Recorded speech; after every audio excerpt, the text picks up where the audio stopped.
Capítulo 5. Sobrevivência versus criação. No último capítulo, utilizei propositadamente o exemplo de minha escrita para ilustrar o meu ponto sobre transcender os três grandes. Porque quando você escreve, está criando palavras, seja na página física ou em um documento digital.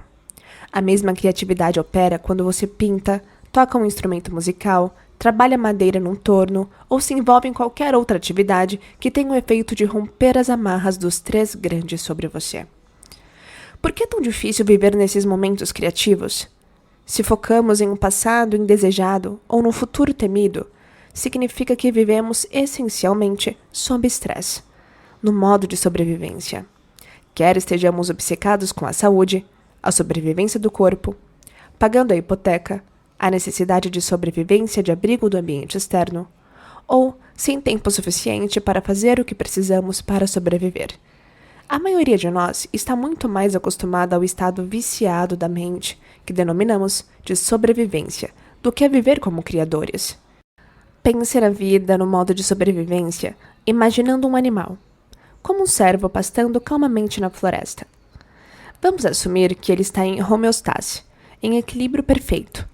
Mas, se ele percebe algum perigo no mundo exterior, digamos, um predador, seu sistema nervoso de lutar ou fugir é ativado. Esse sistema nervoso simpático faz parte do sistema nervoso autônomo, que mantém as funções automáticas do corpo, como digestão, ajuste da temperatura, nível de glicose no sangue, etc. Para preparar um animal para lidar com a emergência detectada, o corpo é alterado quimicamente. O sistema nervoso simpático ativa automaticamente as glândulas adrenais para mobilizar enormes quantidades de energia. Se o cervo é caçado por uma matilha de coiotes, ele utiliza essa energia para fugir. Se é suficientemente ágil para escapar, talvez após uns 15 a 20 minutos, quando a ameaça não estiver mais presente, ele voltará a pastar, com o equilíbrio interno recuperado. Isso é um estresse de curto prazo. Nós humanos temos o mesmo sistema instalado. Quando percebemos o perigo, nosso sistema nervoso simpático é ativado. A energia é mobilizada e etc. Praticamente da mesma forma que no cervo. Nos primórdios da história humana, essa resposta fantasticamente adaptativa ajudou-nos a confrontar as ameaças dos predadores e outros riscos à sobrevivência. Essas qualidades animais serviram-nos muito bem para a evolução como espécie. O pensamento em si pode desencadear a resposta humana ao estresse e mantê-la ativa. Infelizmente, existem várias diferenças entre o Homo sapiens e nossos coabitantes planetários do mundo animal, que não nos servem tão bem. Cada vez que tiramos o corpo de nosso equilíbrio químico, isso é chamado de estresse. A resposta ao estresse é como o corpo responde de forma inata, quando é arrancado do equilíbrio e o que faz para retornar ao equilíbrio. Quer vejamos um leão, topemos com o nosso ex não tão amigável na mercearia ou enlouqueçamos com o trânsito na autoestrada por estarmos atrasados para uma reunião. Ativamos a resposta do estresse porque estamos reagindo ao ambiente externo. Diferentemente dos animais, temos a capacidade de acionar a resposta de lutar ou fugir, apenas com o pensamento. E esse pensamento não precisa ter nada a ver com qualquer aspecto de nossas circunstâncias atuais. Podemos acionar essa resposta em antecipação de algum evento futuro. Ainda mais desvantajoso, podemos produzir a mesma resposta de estresse, revisitando uma memória infeliz, costurada no tecido de nossa massa cinzenta. Assim, ou antecipamos experiências geradoras de respostas de estresse, ou as recordamos. Nosso corpo existe no futuro ou no passado. Em nosso detrimento, transformamos situações estressantes de curto prazo em de situações de longo prazo.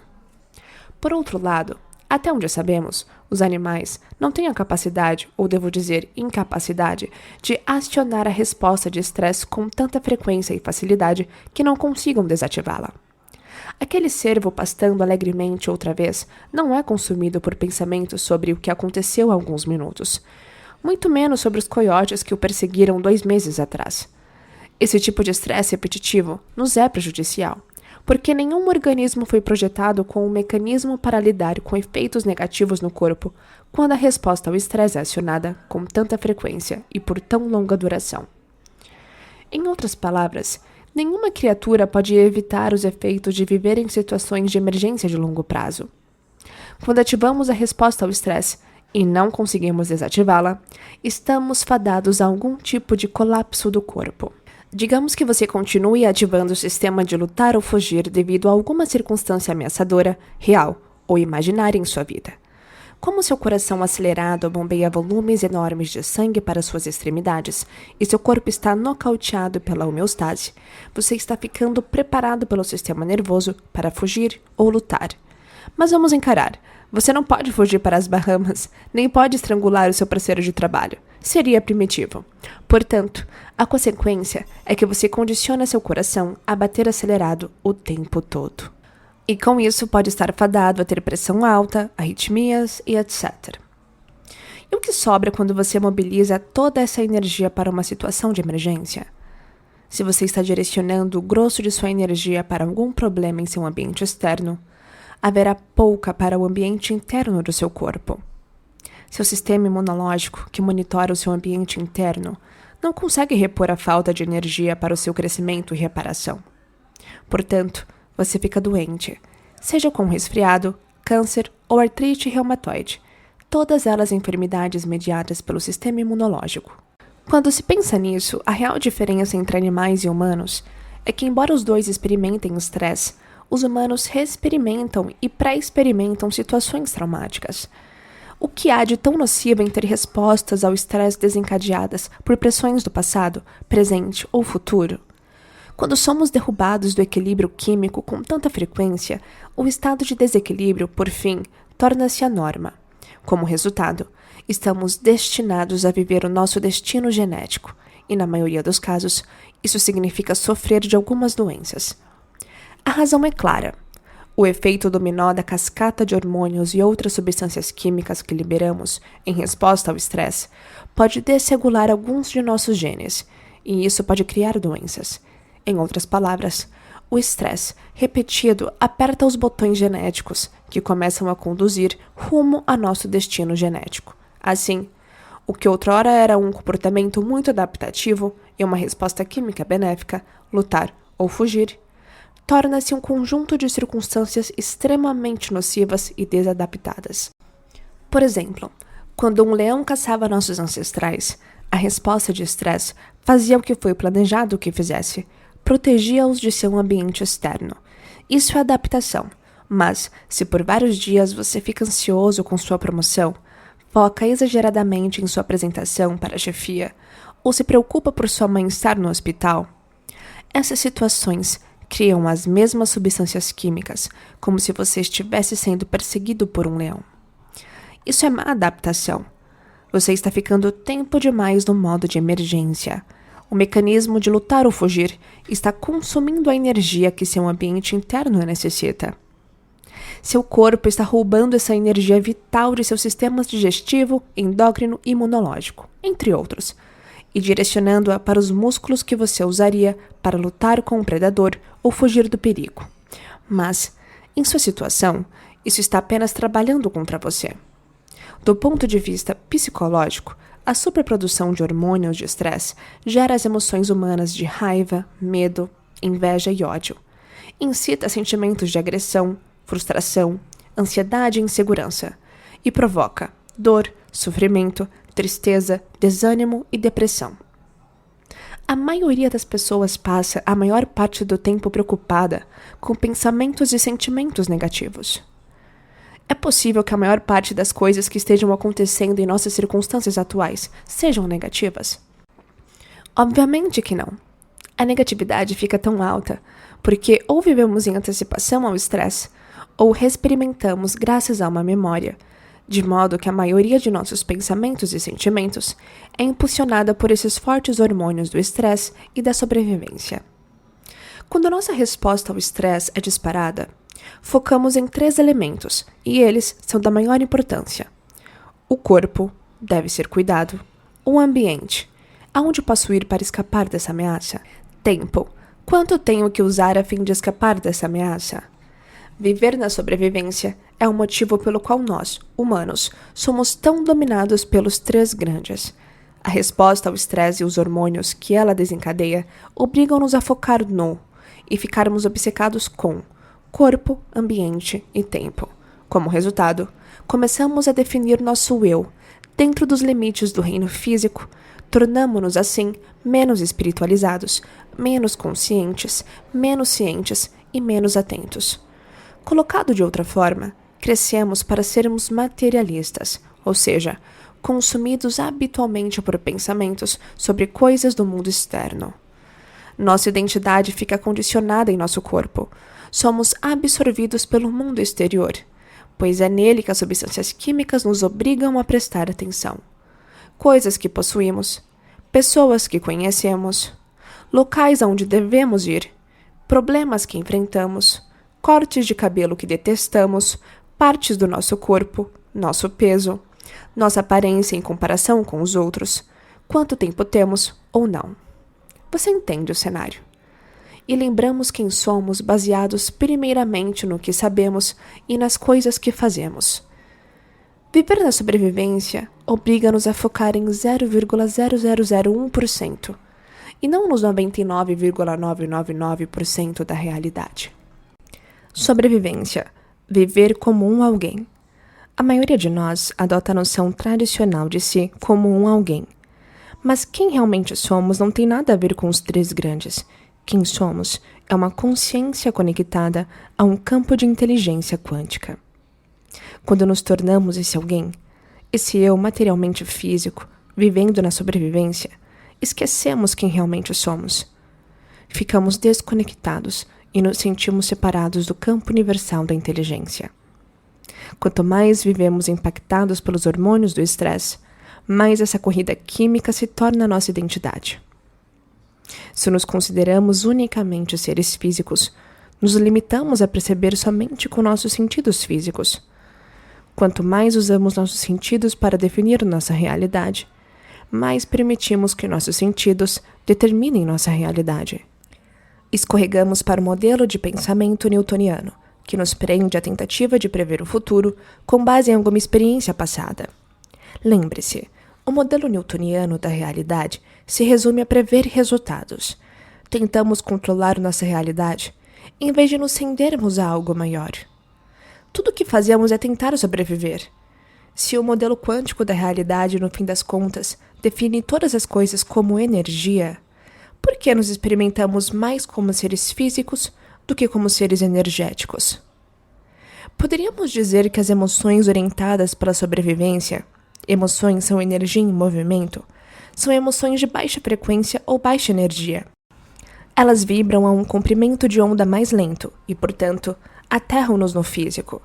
Ficamos mais densos, mais pesados e mais corpóreos, pois essa energia nos faz vibrar mais lentamente. O corpo quase que literalmente fica composto de mais massa e menos energia, mais matéria e menos mente. Veja a figura 5A. As ondas de frequência mais alta no topo vibram mais rapidamente e, portanto, estão mais próximas à taxa vibratória da energia e menos à da matéria. Movendo-se para baixo na escala, você pode ver que, quanto mais lento o comprimento de onda, mais materializada a energia se torna. Consequentemente, as emoções de sobrevivência nos aterram para sermos mais como matéria e menos como energia. Emoções como raiva, ódio, sofrimento, vergonha, culpa, julgamento e luxúria fazem-nos sentir mais físicos, pois são de uma frequência mais lenta e mais parecida com a de objetos físicos. No entanto, as emoções mais elevadas, como amor, alegria e gratidão, têm frequências mais altas. Como resultado, são mais energia e menos matéria.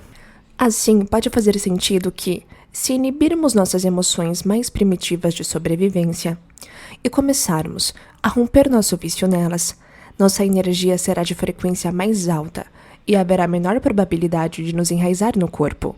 De certo modo, podemos liberar a energia do corpo, quando o corpo tornou-se a mente, para o campo quântico. À medida que nossas emoções ficarem mais elevadas, naturalmente ascenderemos a um nível de consciência mais alto, próximo à fonte, e nos sentiremos mais conectados à inteligência universal. Viciado em ser um alguém. Quando a resposta ao estresse é ativada, seja em resposta a uma ameaça real ou imaginária, uma cascata poderosa de substâncias químicas flui rapidamente para o nosso sistema e nos dá um forte solavanco de energia, despertando momentaneamente nosso corpo e partes do cérebro para dirigir toda a nossa atenção aos três grandes. Isso é muito viciante, pois é como tomar um expresso triplo, ficamos ligados por alguns instantes. Com o tempo, ficamos inconscientemente viciados em nossos problemas, nossas circunstâncias desfavoráveis ou nossos relacionamentos insalubres. Mantemos essas situações em nossa vida para alimentar nosso vício nas emoções de sobrevivência, de modo que possamos lembrar quem pensamos que somos como alguém. Simplesmente adoramos o fluxo de energia que obtemos de nossos problemas. Além disso, também associamos esse pico emocional a cada pessoa, coisa, local e experiência conhecidos e familiares de nosso mundo exterior. Ficamos viciados nesses elementos em nosso ambiente também. Adotamos nosso ambiente como a nossa identidade. Se você concorda que podemos estimular a resposta ao estresse simplesmente pela força do pensamento, então é razoável supor que podemos obter o mesmo fluxo de substâncias químicas viciantes do estresse como se estivéssemos sendo perseguidos por um predador. Em consequência, ficamos viciados em nossos próprios pensamentos. Eles começam a nos oferecer um pico de adrenalina inconsciente, e concluímos que é muito duro pensar diferente. Pensar maior do que nos sentimos, ou pensar fora da caixa, torna-se simplesmente muito desconfortável. No momento em que começamos a nos negar a substância em que estamos viciados, no caso, os pensamentos e sentimentos familiares associados ao nosso vício emocional, ocorrem assim os extremos, dores pela abstinência e uma série de subvocalizações nos incitando a não mudar. Desse modo, permanecemos acorrentados à nossa realidade familiar. Assim, nossos pensamentos e sentimentos, que são predominantemente autolimitantes, prendem-nos a todos os problemas, condições, agentes estressantes e más escolhas, que inicialmente produziram o efeito de lutar ou fugir. Mantemos todos esses estímulos negativos à nossa volta para que possamos produzir a resposta ao estresse, pois esse vício reforça a noção de quem somos, servindo apenas para reafirmar nossa identidade pessoal. Colocado de forma simples, a maioria das pessoas é viciada em problemas e condições de vida que produzem estresse. Não importa se estamos em um emprego ruim ou um relacionamento ruim, mantemos nossos problemas por perto porque ajudam a reforçar quem somos como um alguém. Alimentam nossos vícios em emoções de baixa frequência. O mais nocivo de tudo é que vivemos com medo de que, caso esses problemas fossem extirpados, não saberíamos o que pensar e como sentir, e não atingiríamos a experiência do fluxo de energia que nos faz lembrar quem somos. Para a maioria de nós, Deus proíbe que não sejamos um alguém. Quão horroroso seria ser um ninguém, não ter uma identidade? O eu egoísta. Como você pode ver, o que identificamos como nosso eu existe dentro do contexto de nossa associação emocional coletiva com nossos pensamentos e sentimentos, nossos problemas e todos aqueles elementos dos três grandes. Seria de admirar que as pessoas achem tão difícil deixar essa realidade autoproduzida para trás? Como saberíamos quem somos se não fosse o nosso ambiente, nosso corpo e o tempo? Essa é a razão por que somos tão dependentes do mundo externo. Limitamo-nos a usar nossos sentidos para definir e cultivar emoções, de modo que possamos receber o retorno fisiológico que reafirma nossos vícios pessoais. Fazemos tudo isso para nos sentirmos humanos. Quando nossa resposta de sobrevivência é desproporcional ao que está acontecendo no mundo exterior, esse excesso de hormônios de resposta ao estresse leva-nos a ficar fixados dentro dos parâmetros do eu. Por isso, ficamos excessivamente egoístas. Ficamos obcecados com nosso corpo ou com um aspecto particular de nosso ambiente e vivemos escravizados pelo tempo. Ficamos presos nessa realidade particular e nos sentimos impotentes para mudar, para quebrar o hábito de ser nós mesmos. Essas emoções excessivas de sobrevivência inclinam a balança de um ego saudável, o eu a que conscientemente nos referimos quando dizemos eu.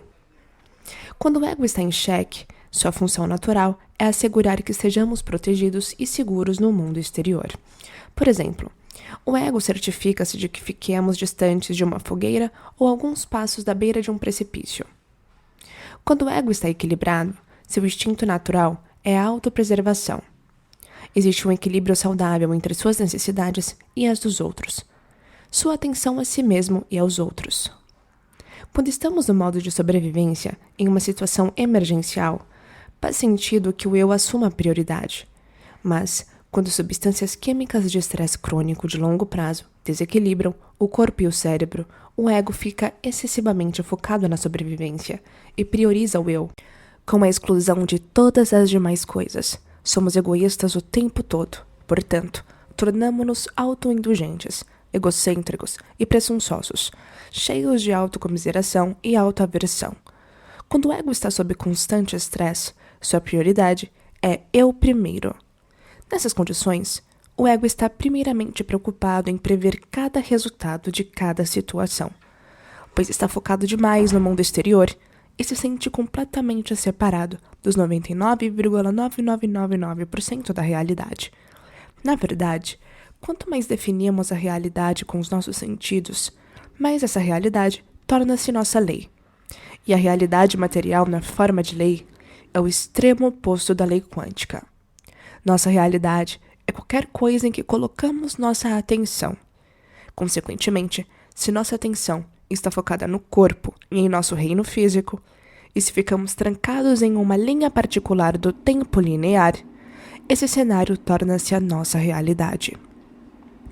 Esquecer as pessoas que conhecemos, os problemas que temos, as coisas que possuímos e os lugares que frequentamos, perder a noção do tempo, ir além do corpo e de sua necessidade de alimentar seus hábitos, desistir do barato de experiências emocionalmente familiares que reafirmam a identidade, abandonar as tentativas de prever uma condição futura ou reviver uma memória, abrir mão do ego egoísta que se preocupa apenas com suas necessidades, pensar ou sonhar maior do que nossos sentimentos e desejar o desconhecido. Esse é o começo da libertação de nossa vida atual. Se nossos pensamentos podem nos deixar doentes, também podem nos deixar saudáveis. Vamos à próxima etapa. Expliquei anteriormente que podemos acionar uma resposta ao estresse somente com a força do pensamento. Mencionei ainda o fato científico de que as substâncias químicas associadas ao estresse acionam um gatilho genético ao criar um ambiente muito hostil do lado externo de nossas células, e assim, criam doenças. Por pura lógica, nossos pensamentos podem efetivamente nos deixar doentes. Se nossos pensamentos podem nos deixar doentes, poderiam nos deixar saudáveis também.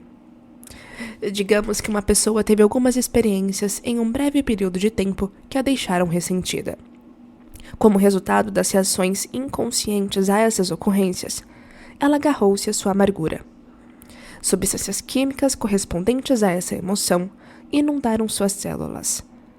Ao longo das semanas, a emoção transformou-se em humor, que continuou por meses e virou temperamento, que foi sustentado durante anos e formou um forte traço de personalidade chamado ressentimento. De fato, ela memorizou a emoção tão bem que o corpo reconhece o ressentimento melhor que a mente consciente, pois a pessoa permaneceu em um ciclo de pensamentos e sentimentos, sentimentos e pensamentos, anos a fio.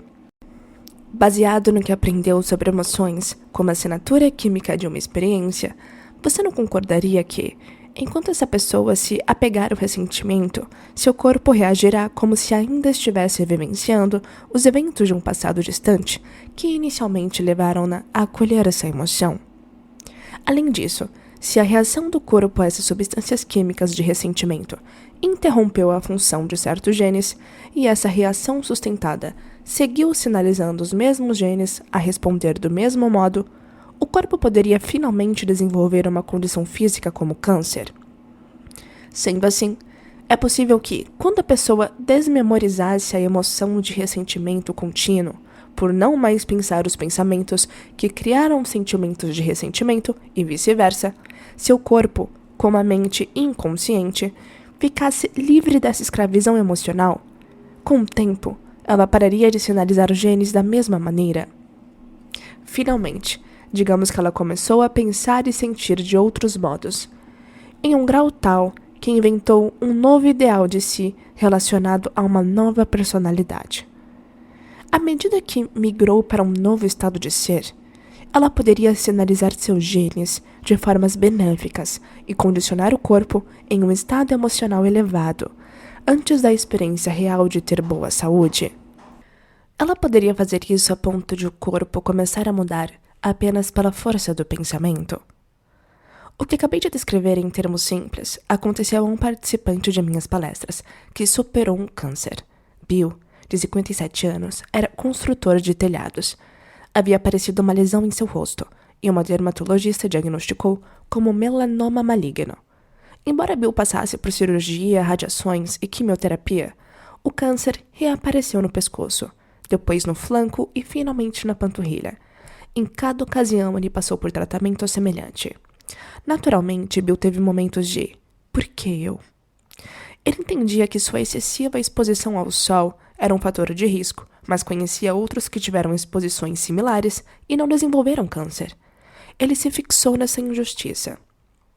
Após o tratamento para o mesmo câncer no flanco esquerdo, Bill ponderou se seus próprios pensamentos, emoções e comportamentos tinham contribuído para sua condição. Em um momento de autorreflexão, ele concluiu que, por mais de 30 anos ficar atolado em ressentimento, pensando e sentindo que sempre teve que abrir mão do que queria em favor do bem-estar dos outros. Por exemplo, ele desejara ser um músico profissional após o ensino médio, mas, quando uma lesão incapacitou seu pai de trabalhar, Bill teve de entrar na empresa familiar do ramo de telhados. Ele habitualmente reexperimentava esses sentimentos quando lhe diziam que teve de desistir de suas aspirações. A ponto de seu corpo ainda viver no passado, isso também estabeleceu um padrão de sonhos adiados. Quando algo não saía a contento, tal como o colapso do setor da construção civil logo após ele expandir o negócio, Bill sempre encontrava algo ou alguém para culpar. Bill havia memorizado de tal maneira o padrão de amargura como resposta emocional que isso dominou a sua personalidade e se tornou um programa inconsciente. O seu estado de ser havia sinalizado os mesmos genes por tanto tempo que eles criaram a doença que agora o afligia. Bill não podia mais permitir que seu ambiente o controlasse. As pessoas, locais, influências em sua vida sempre tinham ditado como ele pensava, sentia e se comportava. Ele percebeu que para quebrar os vínculos com seu antigo eu e reinventar um novo, teria de deixar o seu ambiente familiar. Assim, durante 2 semanas em Baja, no México, ele se retirou de sua vida familiar. Nas primeiras 5 manhãs, Bill contemplou como ele pensava quando se sentia ressentido. Tornou-se um observador quântico de seus pensamentos e sentimentos. Tornou-se consciente de sua mente inconsciente. Em seguida, prestou atenção a seus comportamentos e ações anteriormente inconscientes. Decidiu dar um basta a qualquer pensamento, comportamento ou emoção não amorosos em relação a si mesmo. Após a primeira semana de vigilância, ele se sentiu livre, pois havia liberado o corpo do vício emocional no ressentimento. Ao inibir os pensamentos e sentimentos que impulsionavam seus comportamentos, de certo modo, ele impediu que os sinais das emoções de sobrevivência condicionassem seu corpo para a mesma mente. Seu corpo então liberou energia, que ficou disponível para uso no projeto de um novo destino. Na semana seguinte, Bill ficou tão inspirado que pensou sobre o novo eu que queria ser e como responderia às pessoas, locais e influências que anteriormente o controlavam. Por exemplo, ele decidiu que, sempre que sua esposa e filhos expressassem um desejo ou necessidade, ele responderia com bondade e generosidade, em vez de fazê-los se sentirem como um fardo. Em resumo, ele focou em como queria pensar, agir e sentir, diante de situações que o tinham desafiado no passado.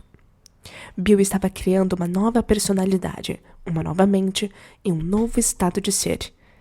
Ele começou a pôr em prática o que havia inserido em sua mente enquanto repousava naquela praia de Baja. Logo após seu retorno, ele notou que o tumor na panturrilha havia sumido. Cerca de uma semana depois, quando voltou ao médico, estava livre do câncer, e assim permaneceu.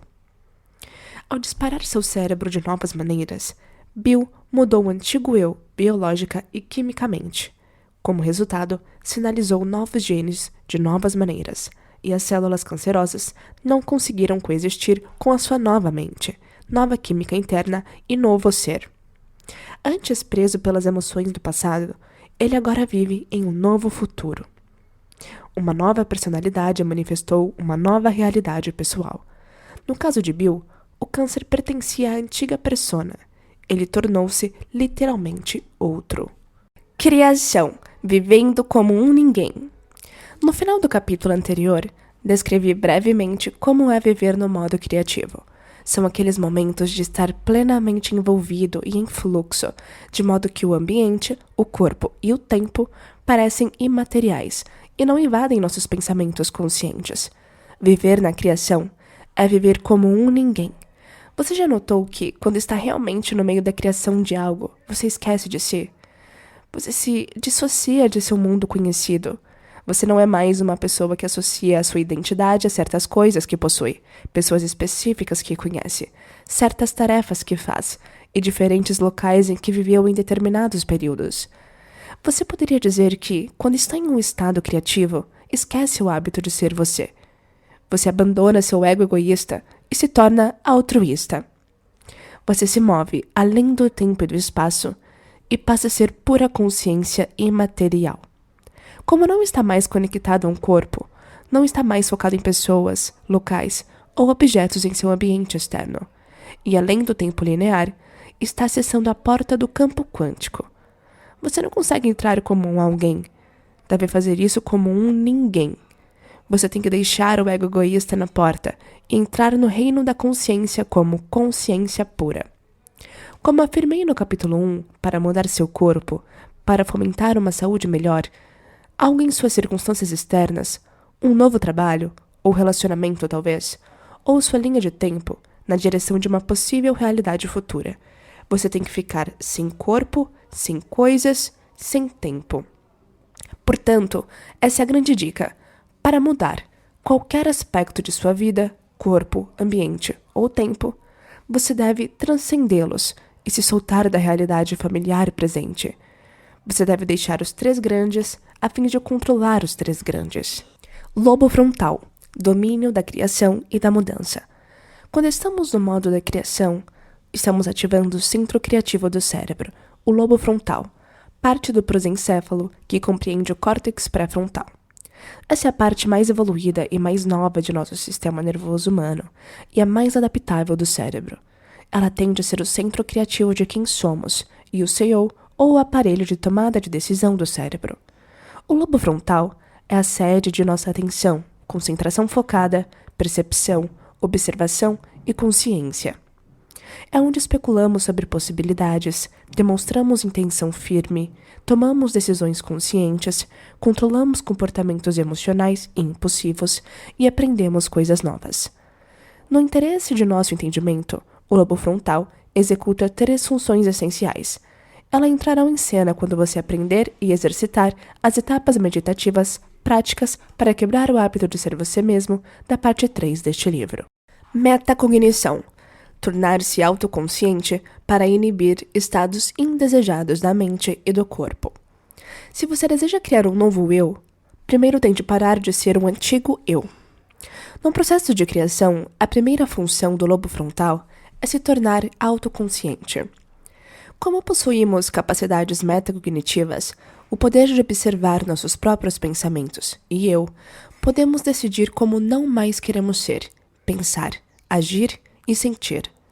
Essa habilidade de autorreflexão permite o autoexame e depois a elaboração de um plano para modificar nossos comportamentos a fim de produzir resultados mais desejáveis ou iluminados. Sua atenção está onde você coloca sua energia. Para usar a atenção de modo a empoderar a sua vida, você terá de examinar o que já criou. É aí que você começa a conhecer a si mesmo. Veja suas crenças sobre a vida, sobre si e os outros. Você é o que é. Você está onde está e você quem é, por causa do que acredita sobre si. Suas crenças são os pensamentos que você mantém consciente ou inconscientemente, aceitando como a lei em sua vida, quer esteja ou não ciente deles. Ainda assim, afetam a sua realidade. Portanto, se você realmente quer ter uma nova realidade pessoal, comece observando todos os aspectos de sua atual personalidade. Como eles operam primariamente abaixo do nível da percepção consciente, muito parecido com programas automáticos de software, você terá de voltar-se para dentro e examinar esses elementos dos quais provavelmente não tinha ciência antes. Dado que sua personalidade abrange como você pensa, age e sente. Você deve prestar atenção a seus pensamentos inconscientes, comportamentos reflexos e reações emocionais automáticas, colocá-los sob observação e determinar se são legítimos e se você deseja continuar a endossá-los com a sua energia. Familiarizar-se com seus estados inconscientes de mente e corpo exige um ato de vontade, intenção e maior conscientização. Se você ficar mais ciente, fica mais atento. Se você ficar mais atento, fica mais consciente. Se você ficar mais consciente, observará mais. Se observa mais, tem uma capacidade maior de observar a si e os outros, tanto os elementos internos quanto externos de sua realidade. Em última análise, quanto mais você observa, mais desperta do estado mental inconsciente para uma atenção consciente. O propósito de se tornar autoconsciente é não mais permitir que qualquer pensamento, ação ou emoção que não deseje experimentar passe por sua percepção. Assim, com o tempo, sua capacidade de conscientemente inibir esses estados de consciência cessará os mesmos disparos e conexões das antigas redes neurais relacionadas à antiga personalidade. E como resultado de não mais se criar a mesma mente no seu dia a dia, você corta o hardware relacionado ao antigo eu. Além disso, ao interromper os sentimentos associados a esses pensamentos, você não mais sinaliza os genes da mesma maneira. Você impede o corpo de se reafirmar como a mesma mente. É por esse processo que você simplesmente começa a perder a cabeça. Portanto, quando desenvolve a habilidade de se familiarizar com todos os aspectos de seu antigo eu, você fica mais consciente. Seu objetivo aqui é desaprender o que costumava ser, para que possa liberar energia para criar uma nova vida, uma nova personalidade. Você tem de se tornar outra pessoa. A metacognição é a sua primeira tarefa no processo de se deslocar de seu passado para criar um novo futuro. Criar uma nova mente para pensar novos jeitos de ser. A segunda função do lobo frontal é criar uma nova mente, para interromper as redes neurais geradas pelo modo como seu cérebro esteve disparando por anos a fio, e influenciá-lo de modo que se reconecte de outras formas. Quando reservamos tempo e espaço privado para pensar sobre um novo modo de ser, o lobo frontal engaja-se na criação. Podemos imaginar novas possibilidades e fazer perguntas importantes sobre o que realmente queremos, como e quem queremos ser, e o que queremos mudar em nós e nossas circunstâncias. Como o lobo frontal tem conexões com todas as outras partes do cérebro, tem condições de mapear todos os circuitos neurais para agrupar, sem emendas, pedaços de informação armazenados na forma de redes de conhecimento e experiência. Depois, faz uma seleção entre esses circuitos neurais, combinando-os de formas variadas para criar uma nova mente. Ao fazer isso, cria um modelo ou representação interna que vemos como uma imagem de nosso resultado pretendido. Faz sentido então que, quanto mais conhecimento temos, maior a variedade de redes neurais que conectamos, e maior a nossa capacidade de sonhar com modelos mais complexos e detalhados. Para iniciar essa etapa de criação, é sempre bom entrar em um estado de admiração, contemplação, possibilidade, reflexão ou especulação, fazendo algumas perguntas importantes para si mesmo. Perguntas com final aberto são o método mais provocativo para produzir um fluxo fluente de consciência. Como seria? Qual é a melhor forma de ser? E se eu fosse essa pessoa vivendo nessa realidade? Quem na história eu admiro e quais são os seus traços admiráveis?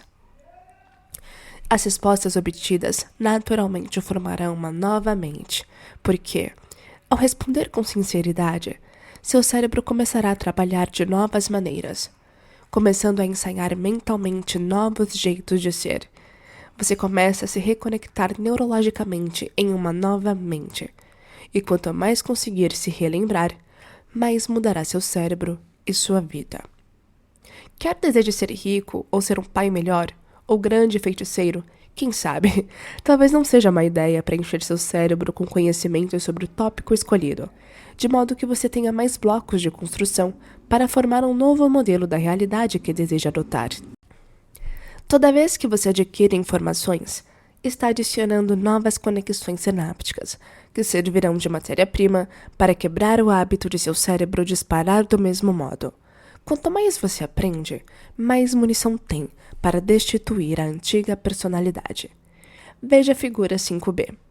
Quando o lobo frontal está trabalhando no modo criativo, examina toda a paisagem cerebral e coleta todas as informações do cérebro para criar uma nova mente. Se o novo jeito de ser que você desejasse criar fosse a compaixão, então, quando perguntasse a si mesmo como seria ser compassivo, o lobo frontal naturalmente combinaria diversas redes neurais sob novos aspectos para criar um novo modelo ou nova visão. Ele pode ser armazenado em informações de livros que você leu, de DVDs que viu, experiências pessoais e etc., para fazer o cérebro trabalhar de outro modo. Quando a nova mente está instalada, você vê uma imagem, holograma ou visão do que compaixão significa para você. Tornar o pensamento mais real do que qualquer outra coisa. Durante o processo criativo, o terceiro papel vital do lobo frontal é tornar o pensamento mais real do que qualquer outra coisa. Quando estamos em um estado criativo, o lobo frontal fica extremamente ativado e reduz o volume nos circuitos do restante do cérebro, de modo que há pouca coisa sendo processada além do pensamento unidirecionado. Como o lobo frontal é o executivo que medeia o restante do cérebro, ele consegue monitorar toda a geografia. Desse modo, reduz o volume nos centros sensoriais, responsáveis por sentir o corpo, nos centros motores, responsáveis por mover o corpo, no centro de associação, onde existe nossa identidade, e nos circuitos que processam o tempo, a fim de acalmá-los. Com pouquíssima atividade neural, poderíamos dizer que não há uma mente para processar os inputs sensoriais. Lembre-se de que a mente é o cérebro em ação. Nem uma mente para ativar os movimentos dentro do ambiente e nem uma mente para associar as atividades com o tempo. Então, não temos um corpo, nos tornamos um nada e não estamos em nenhum tempo. Nesse momento, somos consciência pura.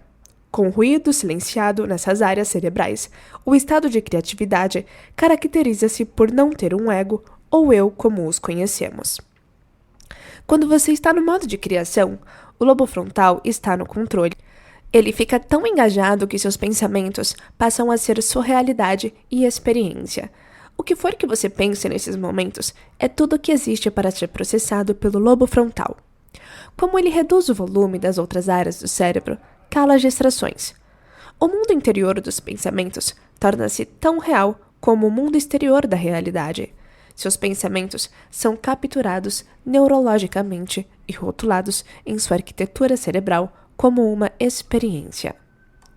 Como você sabe, se executa o processo criativo de forma eficiente, essa experiência gera uma emoção, e você começa a sentir como se o evento estivesse ocorrendo no presente. Você é uno com os pensamentos e sentimentos associados à realidade desejada. Você está agora em um novo estado de ser. Você poderia dizer que, nesse momento, está reescrevendo os programas subconscientes ao recondicionar o corpo a uma nova mente. Veja a figura 5C. Quando o pensamento que você está enfocando torna-se a experiência, o lobo frontal aquieta o restante do cérebro, de modo que nada mais é processado, a não ser esse pensamento unidirecionado. Você fica calmo, não mais sente o corpo, não mais percebe o tempo e o espaço, e esquece de si mesmo. Perca a cabeça, libere sua energia. No ato de criação, quando nos tornamos aquele ninguém, ou nada, em tempo nenhum, não mais criamos nossa assinatura química de costume, pois não somos a mesma identidade. Não pensamos e sentimos do mesmo modo. Aquelas redes neurais que o nosso pensamento de sobrevivência havia conectado estão desligadas, e a personalidade viciada em sinalizar continuamente ao corpo para produzir hormônios de estresse se foi. Em resumo, o seu eu emocional, que vivia no modo de sobrevivência, não mais está funcionando. No momento em que isso acontece, não existe mais nossa antiga identidade. Nosso estado de ser vinculado a pensamentos e sentimentos baseados na sobrevivência. Como não somos mais o mesmo ser, a energia que estava vinculada ao corpo agora está livre para se mover. Assim, para onde vai essa energia que outrora alimentava aquele eu emocional? Ela deve ir para algum lugar, de modo que se move para um novo local. Essa energia na forma de emoção sobe pelo corpo dos centros hormonais inferiores, sexual, digestivo e adrenal, para a área do coração, a caminho do cérebro. E, de repente, nos sentimos maravilhosos, alegres e expandidos. Apaixonamo-nos por nossa criação. É quando experimentamos nosso estado de ser natural. Quando paramos de energizar aquele ou emocional energizado pela resposta ao estresse, migramos de egoístas para altruístas. Como a antiga energia é transmutada em uma emoção de frequência mais alta, o corpo é liberado de sua escravidão emocional. Somos elevados acima do horizonte para contemplar uma paisagem inteiramente nova, deixando de perceber a realidade pelas lentes daquelas antigas emoções de sobrevivência. Vemos novas possibilidades. Somos agora observadores quânticos de um novo destino. E essa liberação cura o corpo e liberta a mente. Vamos revisitar o gráfico de energia e frequências das emoções de sobrevivência para as emoções elevadas que aparece agora para você. Quando raiva, vergonha ou luxúria são liberadas do corpo, são transmutadas em alegria, amor ou gratidão. Nessa jornada para transmitir energias mais elevadas, o corpo, que condicionamos a ser a mente, torna-se menos da mente e se torna uma energia mais coerente. A matéria que constitui o corpo expressa uma taxa vibratória mais alta e nos sentimos conectados a algo maior. Somos mais onda e menos partícula. Em resumo, estamos demonstrando mais de nossa natureza divina. Quando você vive no modo de sobrevivência, está tentando controlar ou forçar um resultado. Isso é o que o ego faz. Quando vive na emoção elevada da criação, você se sente tão elevado que jamais tenta analisar como ou quando um destino preferido chegará. Você confia que vai acontecer, porque já o experimentou na mente e no corpo, em pensamentos e sentimentos. Você sabe que vai acontecer porque se sente conectado a algo maior. Você está em um estado de gratidão porque sente como se já tivesse acontecido. Talvez você não conheça todos os detalhes de seu resultado pretendido, quando ele ocorrerá, onde e sob que circunstâncias, mas confia em um futuro que não pode ver ou mesmo perceber com seus sentidos. Para você, ele já ocorreu no âmbito do sem espaço, sem tempo ou sem local, de onde brotam todas as coisas materiais. Você está em um estado de conhecimento. Pode relaxar no presente e não mais viver no modo de sobrevivência. Antecipar ou analisar quando, onde ou como o evento ocorrerá somente faria você retornar à antiga identidade. Você está tão alegre que é impossível tentar descobrir essas coisas. Isso é o que os seres humanos fazem quando vivem nos estados limitados da sobrevivência. Quando você repousa no estado de criatividade, em que não é mais sua identidade, as células nervosas que outrora disparavam juntas para formar aquela antiga personalidade não estão mais conectadas. É quando a antiga personalidade é biologicamente desmantelada. Os sentimentos conectados àquela identidade que condicionaram o corpo, a mesma mente, não estão mais sinalizando os mesmos genes das mesmas formas. E quanto mais você supera seu ego, maior a evidência física de sua antiga personalidade é mudada. O antigo você se foi. Veja a figura 5D, o modo de sobrevivência versus o modo de criação. Ao completar a parte 1 deste livro, você adquiriu intencionalmente uma base de conhecimento que ajudará a criar a sua nova identidade.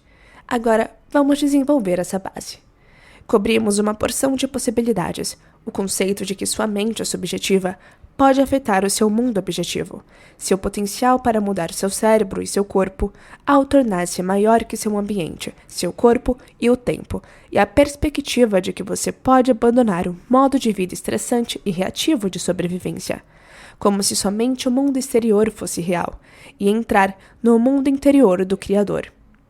Espero que agora você possa ver essas possibilidades como realidades possíveis. Se você pode, então convido-o para prosseguir na parte 2, em que receberá informações específicas sobre o papel do seu cérebro e do processo meditativo que vão prepará-lo para criar mudanças reais e duradouras em sua vida. Meus parabéns por finalizar mais este capítulo. Te espero na parte 2 do livro, Seu Cérebro e a Meditação. Te vejo no capítulo 6, 3 cérebros, pensar, fazer e ser. Um grande abraço e até a próxima.